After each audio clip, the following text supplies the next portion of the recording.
Nagpadaos-dos ang mga pasahero sa emergency slides na isang eroplano sa Amerika para lumikas. Kita ang apoy at usok mula sa gulong ng eroplano. Ang ilang pasahero, bit-bit pa ang isang bata at ang bagahe habang lumilikas.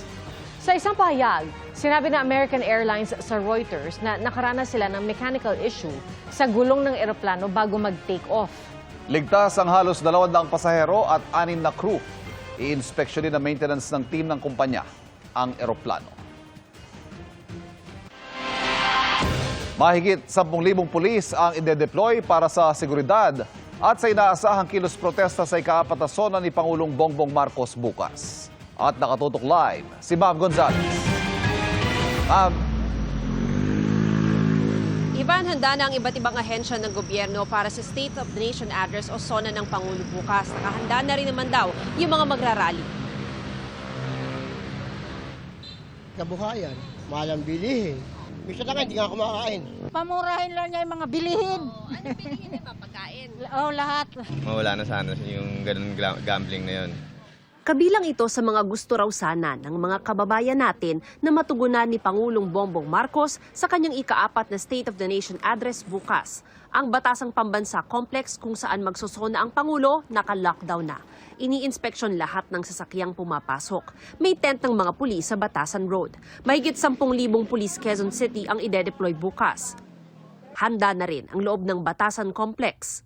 Dahil sa SONA, suspendido ang klase sa lahat ng antas sa pampubliko at pribadong paaralan sa buong Quezon City bukas.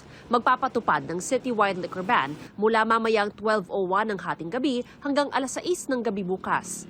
Magdaragdag din ang tauhan ng LGU para magmando sa trapiko.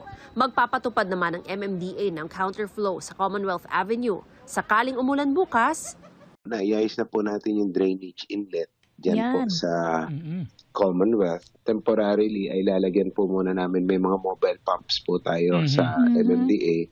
Tututukan muna po namin para po, again, maibato pupunta sa creek yung tubig dyan sa Commonwealth. paalala ng MMDA, iiral pa rin ang No Contact Apprehension Policy o NCAP sa Commonwealth bukas. Kanina nag-inspeksyon din ang Department of Transportation SAIC sa mga terminal sa Metro Manila. Ang grupong bayan magsusunog daw ng FEG na tinawag nilang bombong mambubudol. Past 3 years, ang dami niyang pangako pero walang natutupad.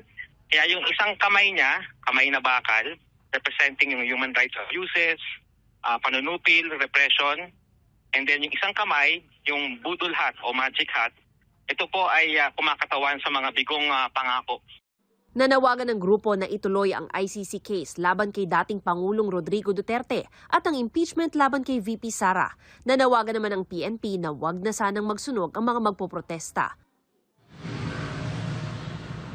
Ivan, bukas magbubukas ang 20th Congress. Magkakaroon muna ng magkahiwalay na sesyon yung Senado at Kamara sa umaga at sa hapon naman ay magkakaroon sila ng joint session dito sa Batasan Complex sa Quezon City para makinig sa sona ng Pangulo. Ivan?